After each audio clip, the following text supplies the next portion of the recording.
Hey everyone, welcome back to another video. Today I'm going to be going through all the VCT champions teams and explaining why I think they got grouped. So we're going to be going through Sen, XLG, Billy, RRQ, EDG, Liquid, T1, and DRG in this video, and going to be explaining a little bit about what they did wrong at this tournament or even previously, at some other points during the year, of what could potentially have led to the team not being as good right now.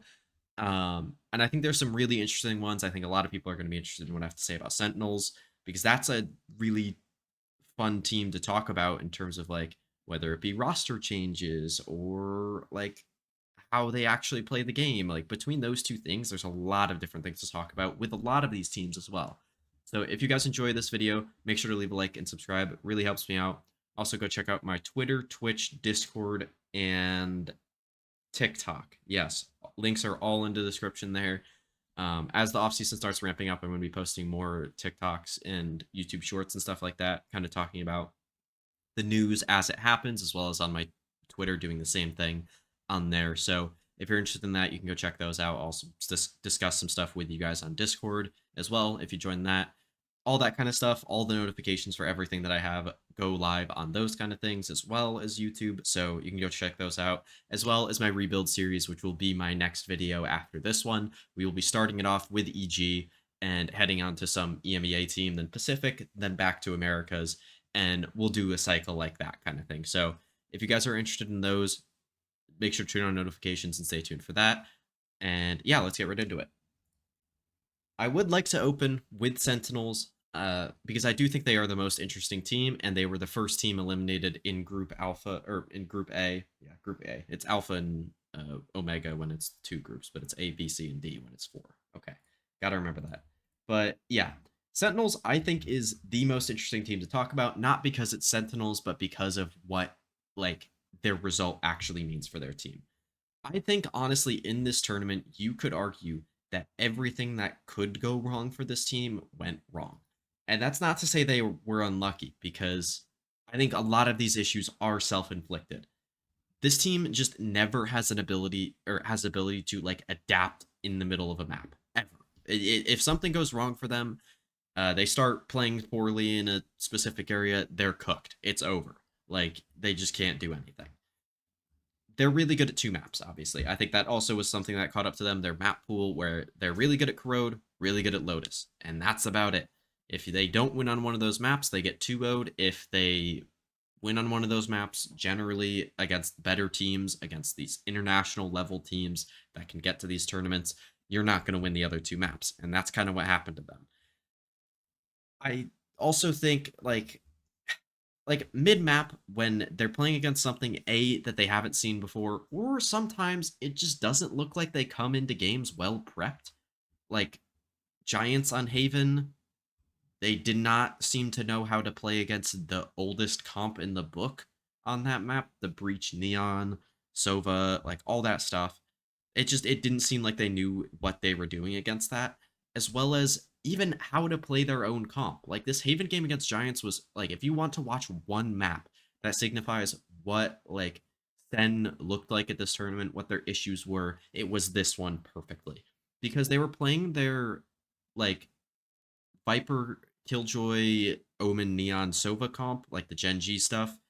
They were playing it on defense like it was a double initiator comp that they could play heavy retake with, and they would play out of sights a lot and try to retake when their real only tool, or tools you could say, to retake are the Omen Flash, the Neon Stun, and the Sova Dart, and maybe the drone, but you're usually gonna, like in pro play, you're gonna be using that drone mid-round to re-clear stuff, and then try to find a different site, or find whatever site they're gonna hit. Also narrate, like, I mean, it wasn't even his fault, but like this team was playing such heavy retake that he didn't even get to like drone to re-clear stuff as much and have a bit of value from that.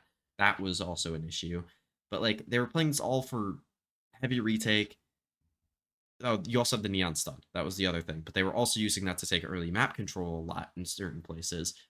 The Omen Flash, same deal. They would use that occasionally to take early map control or to deny something fast from Giants when they started in an area.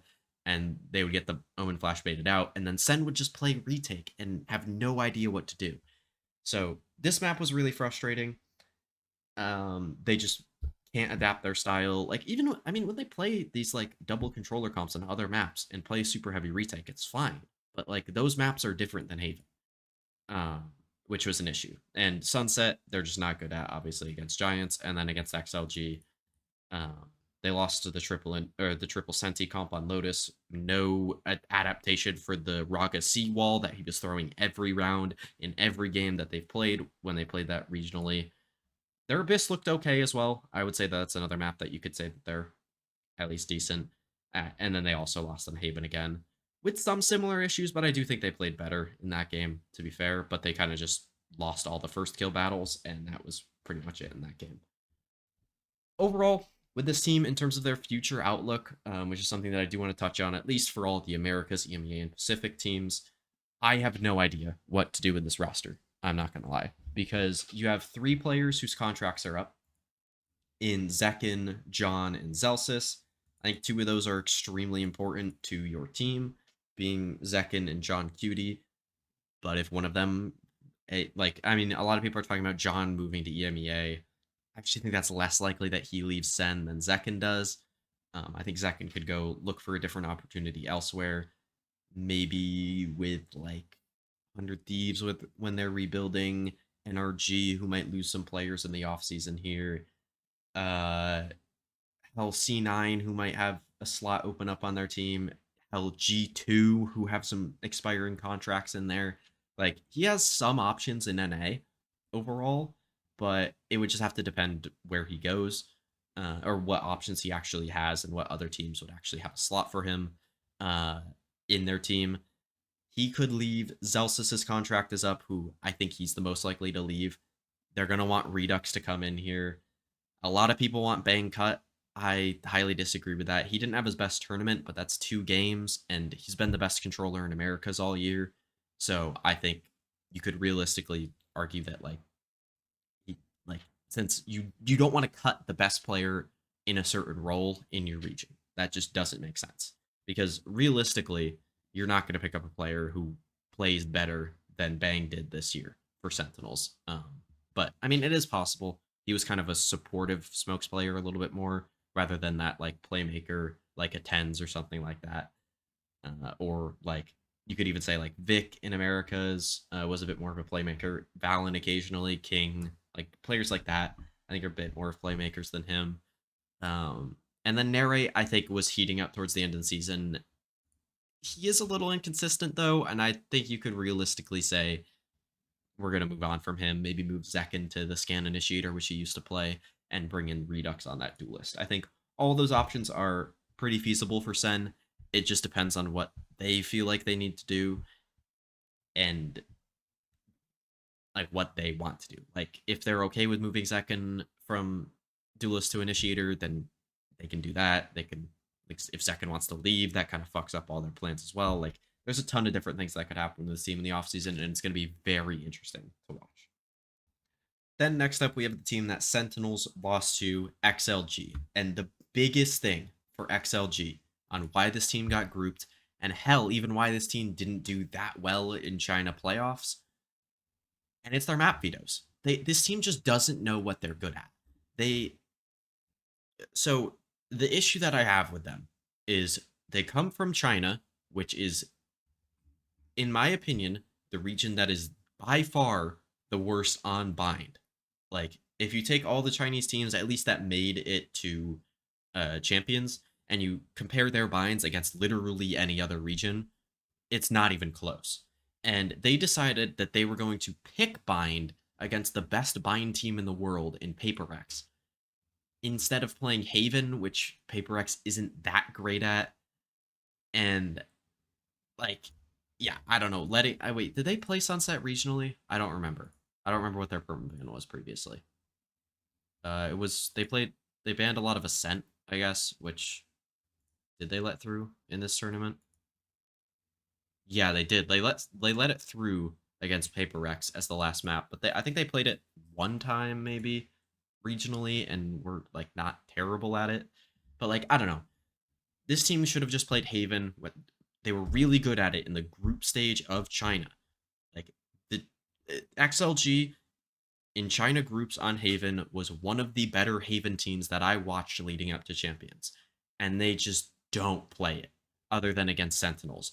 They even, I think, no, okay, so they got it banned out last wave against Paper X and also against Giant X, but they could have just picked it first instead of picking Bind against teams that are actually good at the map instead of XLG who like beat up on a bunch of bad teams on that map.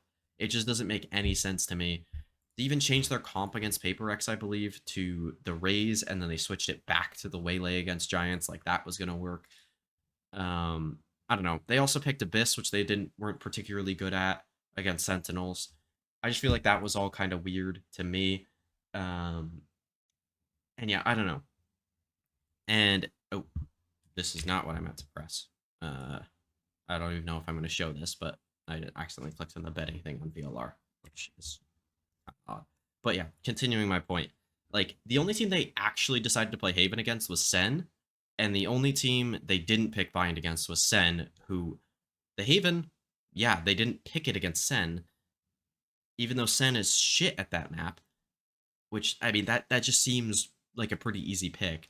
And then Bind, they didn't pick against Sen, who suck at Bind as well. So their map vetoes were all over the place. They are the sole reason why I did my playoff pick'ems strictly off like just I look at the matchup, who do I think is going to win? No map vetoes involved, which I did a lot for the group stage of champs, and as well as I think some playoffs previously to that. I just it's just all over the place with this team, man. I think the individuals actually showed up and looked pretty good. Like Happy Way was really good, Raga was really good, No Man had some really nice moments, as well as Viva as well. I think they all had some at least good moments individually, like each of them did. But it just wasn't enough to beat teams like Giants and Paper X at the end of the day. So for Group B, we will start with Billy, who went out 0-2 in I wouldn't say one of the worst international showings all year because you had Sentinels at Bangkok, you had MIBR at Toronto, you had Heretics at Toronto. Like you had a lot of bad showings from teams. But Billy was very disappointing because I thought they were the best Chinese team. They had the highest floor out of any team at the tournament, and their individuals just went completely silent in this tournament, which I think was the main issue for this team. YZ and Rusia were the two worst players on this team at this tournament, which is insane because of how well they played, at least regionally. Like against MIBR, I thought Rusia played fine. Like wasn't amazing. Like there wasn't really much opportunity to do anything on Haven. And then Corrode, I thought it was an okay game. He was playing smokes. Like if his team's losing, he doesn't really have a ton of opportunities to impact the game. And then he had one okay map on Sunset against RRQ, and then the rest of the tournament was really bad from him. YZ, I think the whole time was kind of just making some big mistakes occasionally. And then it also just felt like this team's like read on the meta wasn't very interesting at all. They're just playing normal breach comp on Haven. They're playing Corrode, but with a deadlock, which I don't think is very good. They're playing Sunset again with the normal breach comp. Lotus, they played the Vise like double controller comp instead of the Killjoy, which most teams are playing at this point. But again, not very interesting. Abyss, they're playing the NRG comp with the Harbor, which I think is terrible. And I think it proved to be terrible. Even though they won pistol, they only won 2 of the rounds on their defensive side and then couldn't do anything on the attack with the Harbor, which is where a lot of the theory of the Harbor is actually really good. Overall, like, it's really simple with this team. They don't have a read on the meta. They played really scared as well, which was one thing that I noticed. Like, they weren't being aggressive, re-clearing stuff. Like, being, like, I don't know, like, not being afraid to lose, which I think was also a big deal with RRQ, who we'll talk about, and stuff like that. Like, just not having, like, the confidence to go fight something together kind of thing was a big issue for this team as well. And yeah, just the individuals not being there was the biggest issue because as long as this team's individuals are hitting, they'll at least be okay. And I think they probably could have at least beat MIBR, maybe lost to RRQ, maybe lost to Fnatic. At least I would have expected them to be able to beat MIBR, maybe also beat RRQ since RRQ didn't actually play that well. But yeah, just a really weird team that I had quite a bit of hope for the first time in a while, and they really disappointed me. Then for our other Group B team, we have, in my opinion, the most disappointing team at this tournament. I obviously ranked Sentinels higher than RRQ, and they did not get as far as RRQ. But RRQ to me was a team that I had expectations for to be a dark horse team to win the event. And they definitely did not live up to that. And I think the biggest issue for this team, the number one issue, is their just inability to play in big games. When they went to Toronto and they played in the playoffs, they got the bye there. Obviously, they didn't have to play in the group stage at all. They got immediately destroyed. And to me, a lot of the Teo meta that they were super good at back then was like playing retake, playing plant stall, like plant denial, stuff like that on the defensive side. And I thought maybe you could put a lot of their passiveness when they got to that event on trying to play a similar style to that. And that was an issue for them then. And you could sum it up to that. And then I think when they got back regionally, you saw them play a much more aggressive, like a lot better of a style with new comps all over the board and playing a lot better overall. And when they get to this event, they're playing the same comps, doing the same like general concepts, but they're not playing with as much confidence and as much like they're not being as willing to fight things as a team, and their comms look a lot worse. They look a lot more nervous just in general on stage than they did regionally. And I think that is a big issue and a big reason why they got grouped at this event. And I think a lot of that also like leads into their individuals not being as good. I thought Cushy had a pretty good event, but other than that, in terms of these players' standards, like Jemkin was good. I didn't think he was bad by any means, but Jemkin was not quite that player that you really expect him to be. Mondet in the games that they lost was not very good at all. Xfero wasn't very good at all either. Crazy Guy, I think, had a really bad tournament in terms of calling as well. Other than this one Abyss map against Billy Billy, where he actually looked like prime FNS in terms of the calling, and that was about it for this tournament. So yeah, I don't know. I think RRQ is a pretty simple team to boil it down to, but it's really hard to figure out what this team should do maybe in the future with the roster changes and stuff like that. Like, who do you really get rid of here? Because Crazy Guy, outside of the international tournaments, has had really good spells of calling. Mondet, I think, is hit or miss depending on what game, like, depending on the game. Like, he can be really good one week, really bad the next, really no in between. Xfero, I think, is pretty solidly consistent, but when playing again, when comparing him to maybe some of the better, like, mechanical Sentinel players, he doesn't really compare. And I do think Jemkin and Cushy had really good years. I think they're both safe, but I think this team could be looking to make maybe 1 to 2 changes depending on who's available in the offseason to their roster and potentially trying to make some upgrades as well.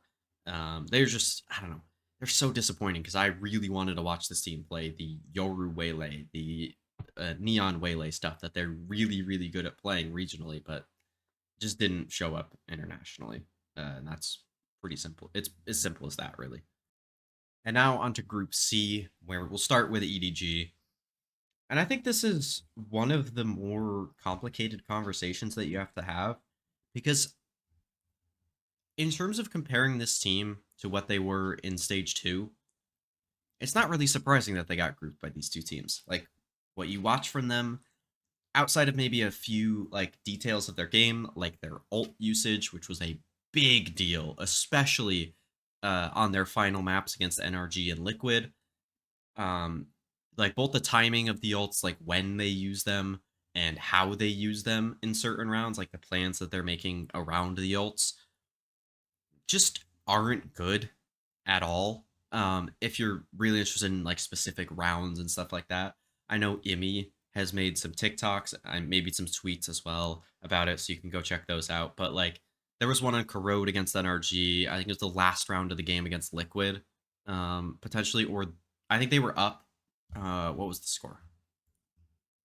Yeah, I think it was like one of these rounds against Liquid or something like that, where they use the ults and use them really poorly, or try to use the ults and just don't use them correctly and like do something else bad around the ults and stuff like that. Um, so yeah, that was a really big issue. You can just go check out the Emmy videos that I mentioned as well, if you want more specific stuff. But that was bad. And honestly, the one thing that I really want to talk about this with this team is Kong's Yoru, which was a big topic of conversation on that I saw on Twitter after they lost. And I don't think it's a mistake that they're putting him on Yoru right now. I really don't. I don't think it's that bad because I didn't think when I'd watched Gianni's Yoru that it was very good. Like his entry duelist is a lot better. Like his neon, whatever, like that stuff has always been better with him. You could also play different comps. Like I know there's other teams that try to lean away from the Yoru, like Sentinels. I know do that, even though obviously they didn't make it very far, which was another thing with Sentinels that really bothered me. That this was an issue with multiple different teams that I'm talking about for EDG, where they start out the year playing Yoru comps on a lot of different maps with the Teo, and their Yoru player isn't very good at playing the agent. Like they're not that great, but comparatively to the rest of the Yoru players, like compare it to all of the rest of the players playing Yoru in the world, they're actually not that bad. I thought this was a big thing with Zekin. I also thought when Kong, like, to be fair, it was very sparingly played the Yoru for this team in Bangkok and kickoff and stuff like that. It was actually pretty solid. I didn't think it was bad, at least for like my perspective comparing it to other players at the time. Didn't think it was that bad. And if they continued to play it and kept letting Kong get better at it, then that would be fine. They would be in a good spot. But the fact that they let it go for so long, trying to put other people on Yoru, they tried to put Simon on Yoru when they had him in the roster. Then they got Gianni in, had him play Yoru, had Kong play the other duelists. Realized that didn't work. And then they picked up ZJC, who they had playing Yoru as well, I think, right? I think that's what he was playing for them. ZJC was playing week 2. No, he was playing a lot of Flash Initiator, and they were trying to go away from the Yoru, which is certainly interesting. I didn't really watch those games, to be fair, with ZJC. I wasn't particularly interested in that, but like that was an issue, as well, or the thing that they tried. Then they brought Jenny back in, but then I think started out with nobody on Yoru, as in the player nobody playing Yoru, and then Shishu was IGLing as well. And then they swapped back away from that with Jenny playing a little bit of Yoru and Kong playing a little bit of it as well, I think, occasionally, depending on the map. And they worked it back like all the way back to Kong specifically playing the Yoru for this team. And yeah, it just didn't make any sense why that like they didn't just stick with him on that. Like that was a big issue with Sentinels. And people were complaining about, oh, he clearly doesn't look comfortable on the agent. He's the worst Yoru at champs. Why is he even playing it? Well, because it's overpowered. Like it is the best agent in the game. He should be playing it on effectively every map. Double Duelist is really strong because of the Yoru. It's not like you can just say, hey, Jenny, you're not very good at Yoru, but play this agent. I guess they're kind of doing that with Kong, but like you can't just fully lean away from the Yoru is what I'm trying to say. And having your star opper play the other agents that aren't Yoru doesn't particularly make too much sense depending on the comps that you're playing. He could play a ton of neon. They could play a lot of double smoke stuff that I think is good on a bunch of different maps and try to lean into those maps. But nobody's actually like giving really good solutions for this other than like your players, like specifically with duelists. If a new duelist comes out and you want to play it, your duelist player has to play a ton of that agent and get better at it. And you have to be willing to go through maybe the rough patches of that and stuff like that.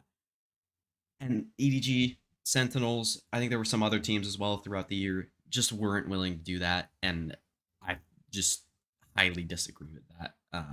And that was a big reason why EDG ended up getting grouped 0-2 at Champs. And then we have Team Liquid, who honestly, I said RRQ was the most disappointing team of Champs so far, in my opinion. I think Liquid overtakes them for that. Now that I've actually I wrote notes for teams individually as I went, and when I got to Liquid, I'm like, wait, yeah, this team's more disappointing than RRQ. But I actually don't think this is very long of a conversation. I think this is a pretty simple, like, overall, like, thought process on my conversation with Liquid. And I think, A, you got Kiko had his worst 3-game stretch of this year overall. I think maybe you could argue like the beginning of stage 1 wasn't super great for him, but like these 3 games were overall just not great from Kiko. I don't think he was making like massive mistakes or anything like that, but he just wasn't winning as many fights as you expect Kiko to, who I thought was genuinely the best player in the world heading into the event. And I think Nats, you could probably say, had his worst single game performance of the year in that opening game against DRX. He just could not get anything done on their attack sides, and that was a huge issue. And then when those two aren't hitting, you have Trex, who's mostly a fairly consistent performer. He's not like amazing by any means for them usually, but like he's fairly solid a lot of the time. He never really has a bad game for you, and yeah, he'll do solid stuff for you. But when you have two players in Camo and Patty who are either like depending on whatever stretch you pick throughout the year, are either just bad or super inconsistent, you're really going to struggle without the two, like you could even say the two best players in the world with Nats and Kiko. If they're not hitting, you're not really going to get anything done with those.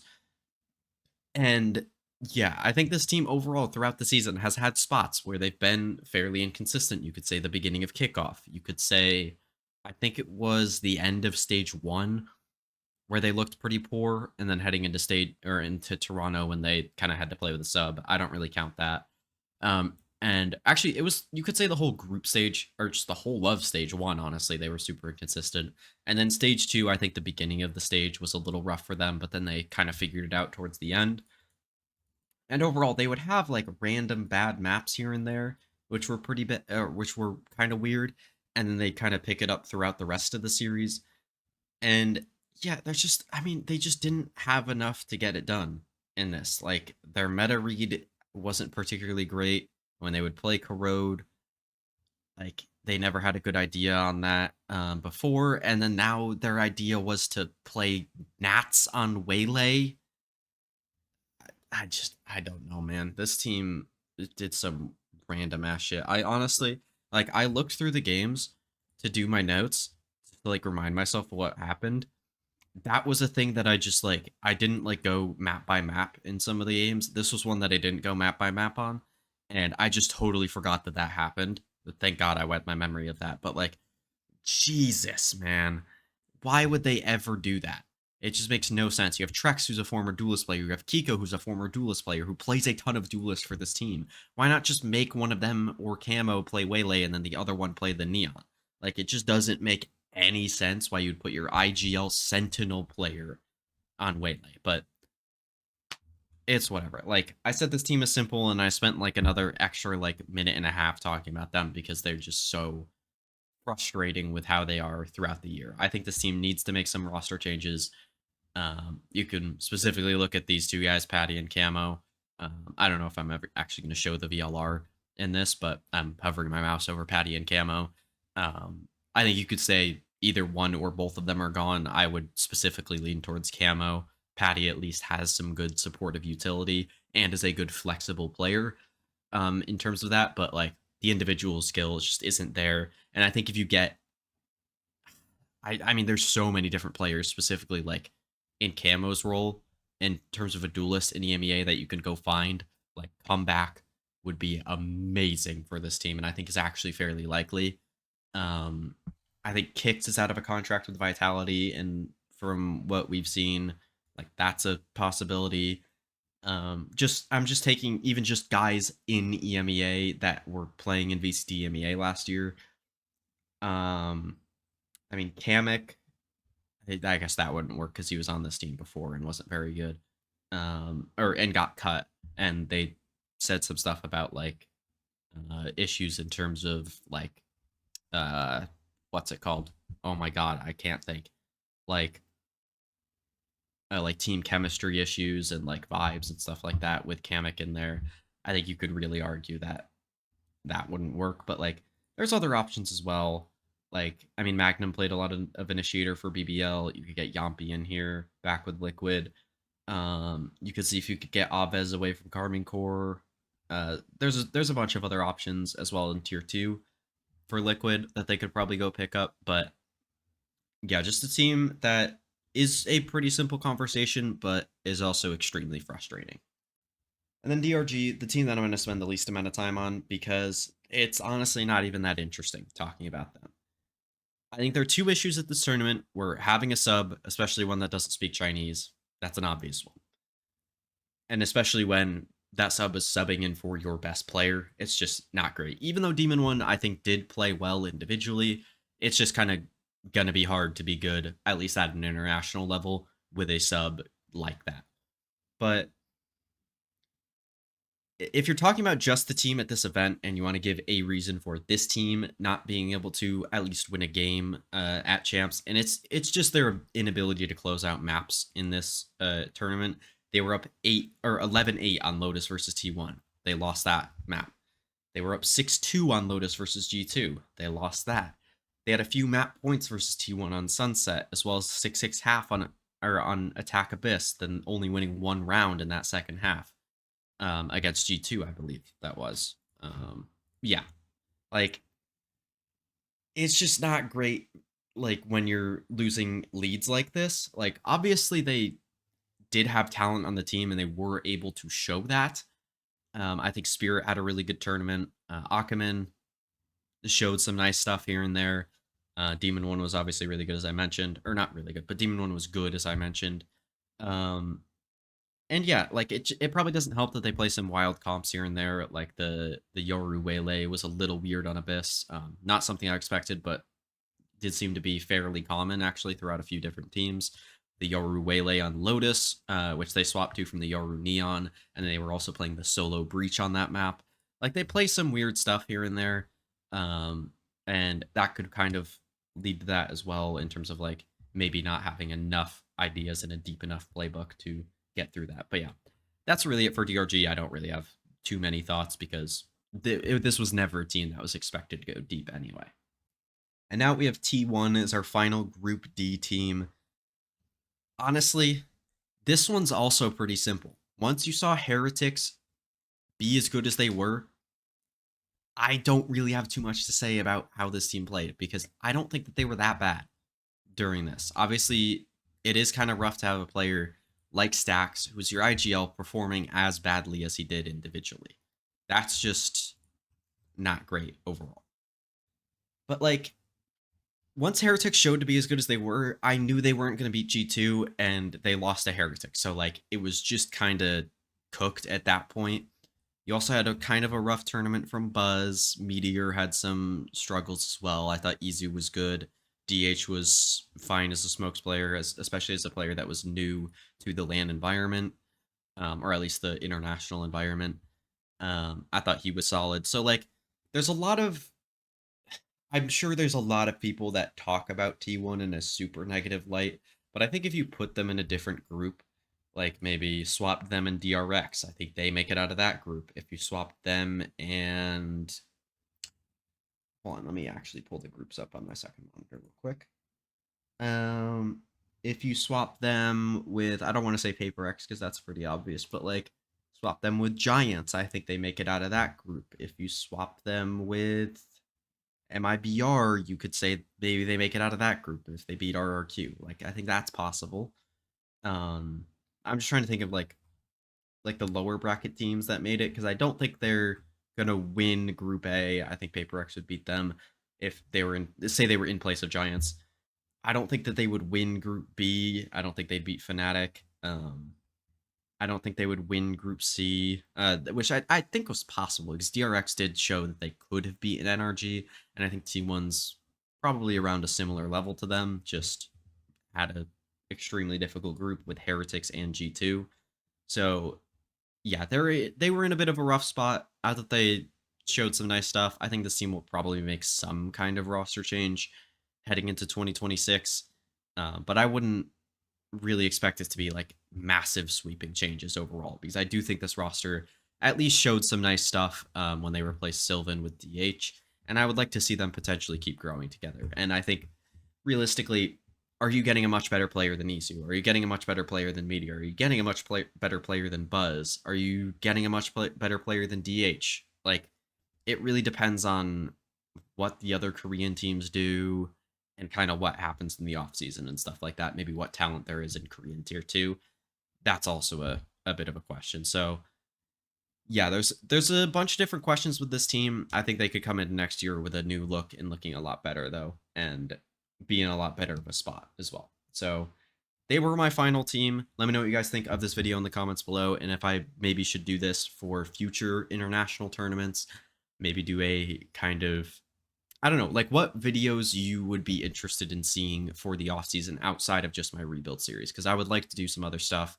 I'm already planning on doing like an awards video where I go through and give you my my MVP. Like I did a mid-season awards one throughout the year, and I'd probably just update all of those for the end of the year. Um, but yeah, like stuff like that. Maybe some other videos like that if you're interested in those. I'll also be trying to do some stuff on a second channel. If I remember to link it in the description to this video, I will. So you can go check that out if you're interested in that. I'll do like clip videos of like what like clips that I hit in Valorant or whatever like that, because I enjoy posting those already. Because I make those separately, but I'll link the same channel. Maybe some Premiere stuff, because I'm trying to make a run to win with my team right now. What else would I do on there? Maybe like just funny videos of me doing like random stuff, like playing Minecraft with my friends, like stream highlights potentially of doing random stuff.